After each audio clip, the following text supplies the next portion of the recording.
বিশ্বের দক্ষিণ এশিয়ার এক কোণে বিস্তৃত রয়েছে এক বিস্ময়কর সবুজ জগৎ, সুন্দরবন, যেন পৃথিবীর হৃদয়ে স্পন্দন তুলে দাঁড়িয়ে থাকা এক জীবন্ত বন। এখানে দিন শুরু হয় পানি আর জোয়ারের শব্দে, আর রাত নামে ঘন অন্ধকারে বাঘের হুঙ্কারে। বাংলাদেশ ও ভারতের সীমান্ত জুড়ে বিস্তৃত এই বন শুধু একটি প্রাকৃতিক রিজার্ভ নয়, এটি একটি মহাদেশের জীবন, বেঁচে থাকার ইতিহাস এবং প্রকৃতির সাথে মানুষের সহাবস্থান। সমুদ্র আর নদীর সংযোগে যেখানে পানির লবণাক্ততা বদলে যায়, সেখানে জন্ম নেয় এক অনন্য বাস্তুতন্ত্র, ম্যানগ্রোভ ইকোসিস্টেম। বিশ্বে এত বড়, এত বিশাল, এত বৈচিত্র্যময় ম্যানগ্রোভ আর কোথাও নেই। সুন্দরবন একটি নাম, এক বিশাল ঐতিহ্য, একটি বন যা পৃথিবীর নিঃশ্বাসকে পরিশুদ্ধ রাখে, একটি বন যা মানুষকে দেয় অস্তিত্বের সুরক্ষা, একটি বন যা বাঘকে দেয় তার রাজ্য। এই বন গঠিত প্রায় 10,000 বর্গ কিলোমিটার ভূমিতে। বাংলাদেশের অংশ প্রায় 60 ভাগ, ভারতের অংশ 40 ভাগ। একটি বন হলেও নদী, খাল, চর, দ্বীপ সব মিলিয়ে এটি যেন পানির ওপরে ভাসমান এক বিশাল সবুজ জঙ্গল। এখানে আছে প্রায় 400টিরও বেশি নদী ও খাল। দেশের সবচেয়ে বড় 3টি নদী, গঙ্গা, ব্রহ্মপুত্র, মেঘনা, এখানে এসে বদলে দিয়েছে সমগ্র ভূপ্রকৃতি। হাজার হাজার ছোট বড় দ্বীপ, কাদামাটির গভীর তটরেখা। এই বনকে বলা হয় the breathing shield of Bangladesh, কারণ এটি উপকূলকে রক্ষা করে ঘূর্ণিঝড়, জলোচ্ছ্বাস, সাইক্লোনের আঘাত থেকে। যে ভূমি আজ সুন্দরবন নামে পরিচিত, তা হাজার বছর ধরে গঠিত হয়েছে নদী থেকে আসা পলি দিয়ে। প্রতিটি জোয়ারে বন কিছু পায় আর ভাটায় কিছু হারায়। এখানেই লুকিয়ে আছে সুন্দরবনের নির্মাণের গল্প। হিমালয় থেকে নেমে আসা নদীগুলো হাজার বছর ধরে বয়ে এনেছে পলি। এই পলি সমুদ্রে গিয়ে স্তর তৈরি করেছে। তারপর ঢেউ, লবণাক্ততা, জোয়ার ভাটার নিয়মিত পরিবর্তন বনকে গড়ে তুলতে শুরু করেছে। প্রকৃতির এই বৃহৎ কর্মশালায় হাজার বছর ধরে জন্ম নিয়েছে এক এক করে চর, দ্বীপ, কাদা এবং তার ওপর জন্ম নেওয়া প্রথম ম্যানগ্রোভ গাছ। সেই গাছই ধীরে ধীরে তৈরি করেছে সুন্দরবন। এখানে মাটির রং বদলে যায়, কখনো নরম কাদা, কখনো শক্ত লবণাক্ত ভূমি, কখনো গভীর জলাভূমি।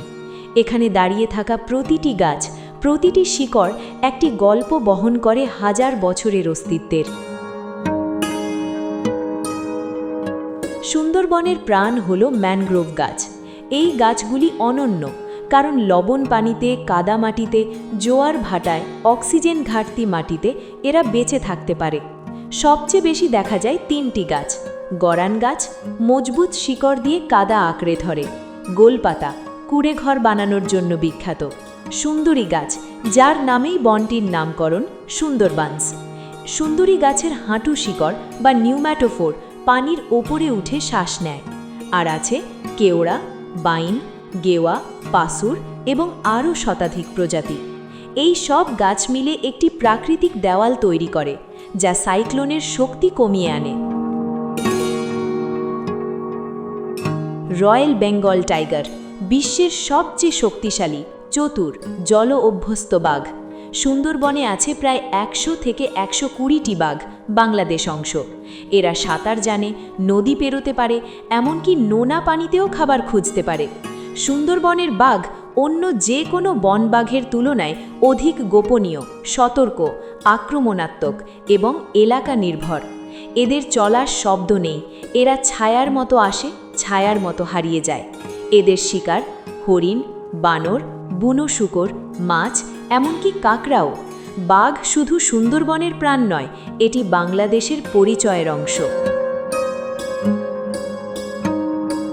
সুন্দরবন পৃথিবীর সবচেয়ে সমৃদ্ধ জীববৈচিত্র্যের একটি ভাণ্ডার। এখানে আছে স্তন্যপায়ী প্রাণী মোট 50টি প্রজাতি, চিত্রা হরিণ, বানর, বুনো শূকর, ফিশিং ক্যাট, ওটার, ইরাবতী ডলফিন। পাখি 320টিরও বেশি প্রজাতি, মাছরাঙা, সাদা বক, হুদহুদ, ঈগল, সাদা মাথা জলকাক, আমর ফ্যালকন। সরীসৃপ লোনাপানির কুমির, কিংকোবরা, পাইথন, মনিটর লিজার্ড, মাছ, টাইগার ফিশ, সোল, চিংড়ির বিভিন্ন প্রজাতি। এটি যেন একটি জীবন্ত ল্যাবরেটরি, যেখানে প্রতিটি প্রাণী একে অপরের ওপর নির্ভরশীল। সুন্দরবনের রাজা বাঘ হলেও তার শাসনেও আরও একটি শক্তি আছে, পানি।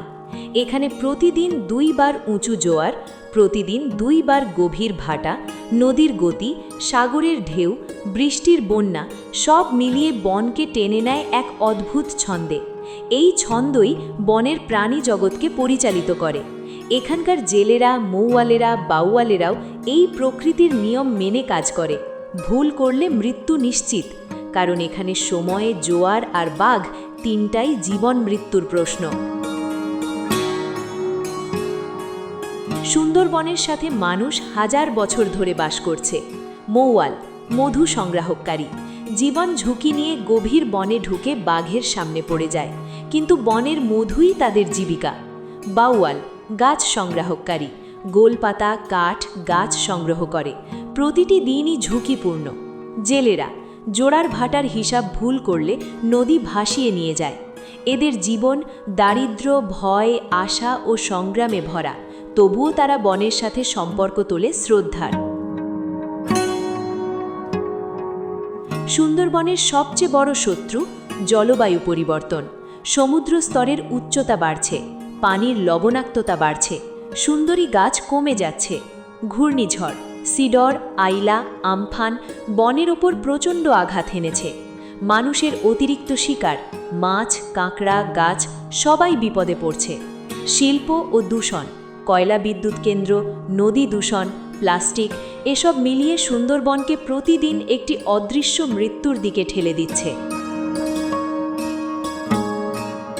বাংলাদেশ সরকার, বন বিভাগ, WWF, ইউনেস্কো সহ বহু সংস্থা বন রক্ষায় কাজ করছে।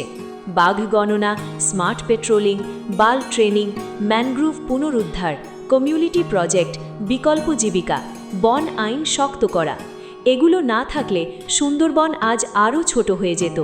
এখানে স্থানীয় মানুষই প্রকৃত নায়ক, কারণ তাদের ছাড়া বন বাঁচবে না।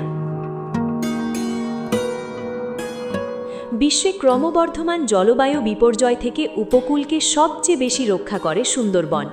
এটি কার্বন সংগ্রহ করে, ঝড়ের শক্তি কমায়, জীববৈচিত্র্য রক্ষা করে, খাদ্য শৃঙ্খল বজায় রাখে, কোটি কোটি মানুষকে সুরক্ষা দেয়। এটি পৃথিবীর ন্যাচারাল ক্লাইমেট ডিফেন্ডার। সুন্দরবন শুধু একটি বন নয়, এটি আমাদের ভবিষ্যৎ, আমাদের অস্তিত্ব, আমাদের ঢাল। যদি সুন্দরবন বাঁচে, বাংলাদেশ বাঁচবে, মানব জাতি বাঁচবে, প্রকৃতি বাঁচবে। কিন্তু যদি এটি ধ্বংস হয়, আমাদের কোনো নিরাপত্তা থাকবে না। তাই আমাদের আজই সিদ্ধান্ত নিতে হবে, সুন্দরবনকে বাঁচানোই হবে প্রথম প্রাধান্য। Sundarbans is more than a forest, it is a miracle, a protector, a life giver. We must protect it, not for the trees, not for the tiger, but for ourselves.